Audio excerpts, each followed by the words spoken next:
Outlet पर होगा आपके सारे फिजिक्स के इंस्टीट्यूट मैथ्स और उसका सफाया। बस अपने फोन से क्वेश्चन की फोटो खींचो, क्रॉप करो और तुरंत वीडियो सोल्यूशन पाओ। डाउनलोड कीजिए डाउटनेट ऐप अभी या फिर व्हाट्सएप कीजिए अपने डाउट्स 8 400 400 400 पर। Let G be the acceleration due to gravity at the earth surface. हमें जी के बारे में इंफॉर्मेशन दे रहा है कि ये जी जो है वो एक्सेलरेशन ड्यू टू ग्रेविटी है अर्थ के सरफेस पे, ठीक है।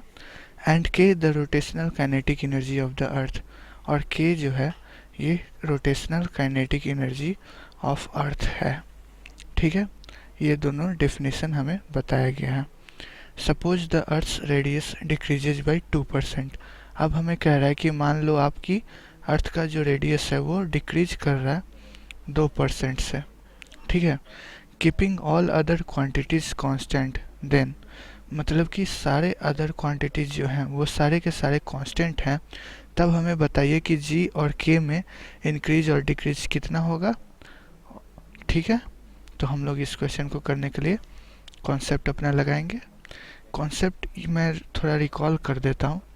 अगर हमारा कोई एक्सप्रेशन इस तरीके का है, जैसे a is equal to X to the power X Y to the power Y by Z to the power Z, तो हम लोग इसके करस्पॉन्डिंग ये एक्सप्रेशन एरर का लिखते थे ना, delta A by A is equal to plus minus delta X by X, ठीक है, और इनटू में X plus Y into delta Y by Y plus Z into delta Z by Z. ये हम लोग लिखते थे एरर के लिए।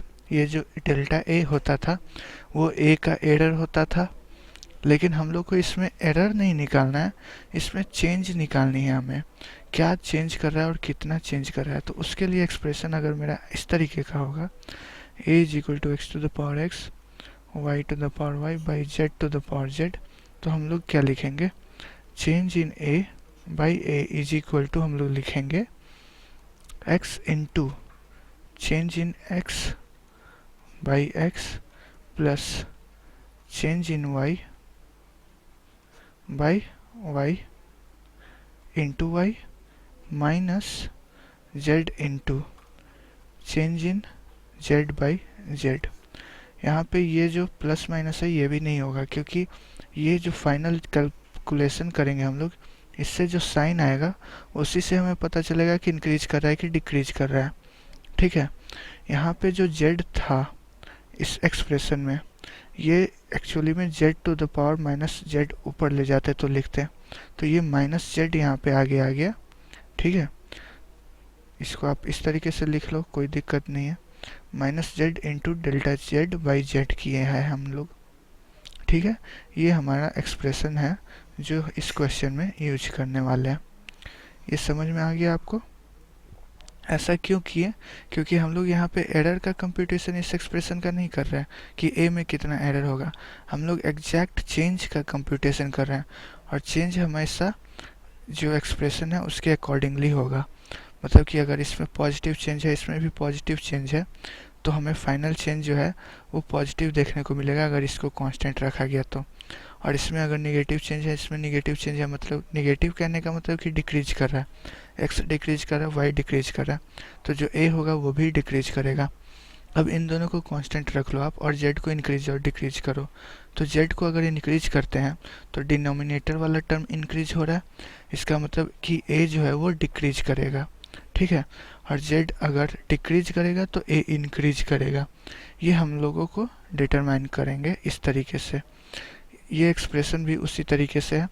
यहाँ पे डेल्टा जेड बाई जेड अगर पॉजिटिव होगा तो माइनस जेड से मल्टीप्लाई करने के बाद ओवरऑल निगेटिव हो जाएगा ये टर्म, ठीक है।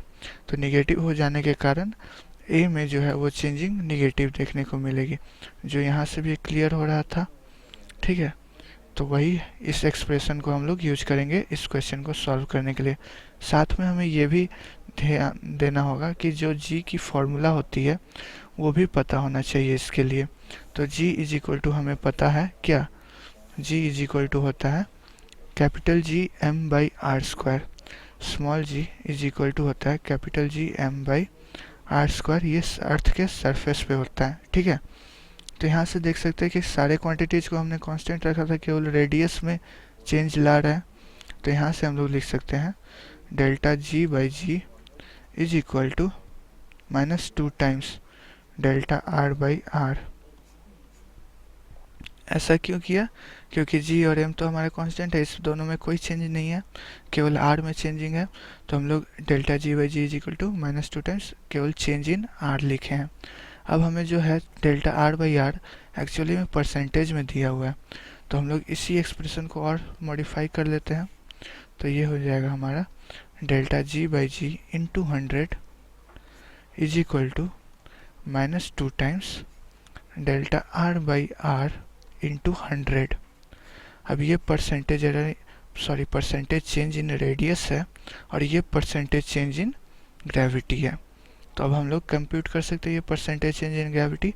ये कितना हो जाएगा? -2 इंटू ये परसेंटेज चेंज इन आर कितना दिया हुआ था, अर्थ के रेडियस को हमने डिक्रीज किया 2% से। गौर करने वाली बात है कि डिक्रीज किया है। डिक्रीज करने का मतलब हमारा चेंज जो है वो निगेटिव में है, यानी कि -2%। अगर इंक्रीज किया होता तो यहाँ पे हम +2 लिखते हैं, ठीक है। तो ये हो गया हमारा +4%। इसका मतलब कि ग्रेविटी की वैल्यू जो है, जी की वैल्यू जो है 4% से इंक्रीज करेगी, ठीक है।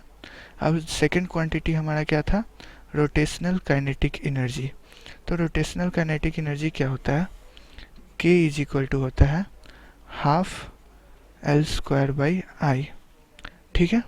तो यहाँ पे एंगुलर मोमेंटम को कांस्टेंट रख रहे हैं और I की वैल्यू जो है स्फेयर की क्या हो जाएगी वो हम लोग को पता है। I इज इक्वल टू होता है 2/5 mr², ठीक है।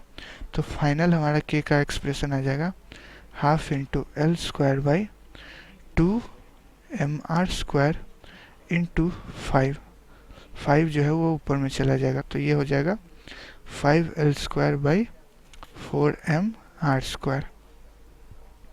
अब इसमें हम लोग देख सकते हैं कि 5L²/4m जो है वो कांस्टेंट है, वैरी क्या कर रहा है? केवल रेडियस।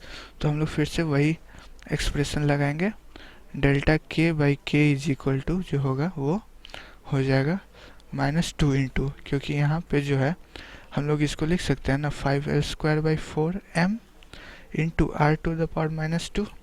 तो ये कांस्टेंट को बाहर लाएंगे तो -2 इंटू डेल्टा r/r।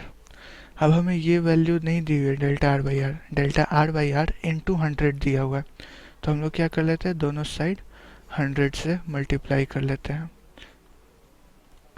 तो ये हमारा जो k में रोटेशनल काइनेटिक एनर्जी में परसेंटेज चेंज मिलेगा ये साइड, और ये हमारा -2 into percentage change in radius हो जाएगा।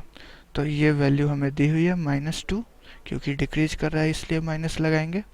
तो ये हो जाएगा -2 इंटू -2, यानी कि ये फाइनली हो गया ये भी +4%। यानी कि हमारा रोटेशनल काइनेटिक एनर्जी जो है वो इंक्रीज करेगा 4% से, और ग्रेविटी भी 4% से इंक्रीज करेगा। तो अब देख लेते हैं ऑप्शन कौन सा सही है। ऑप्शन बी जो है वो करेक्ट है।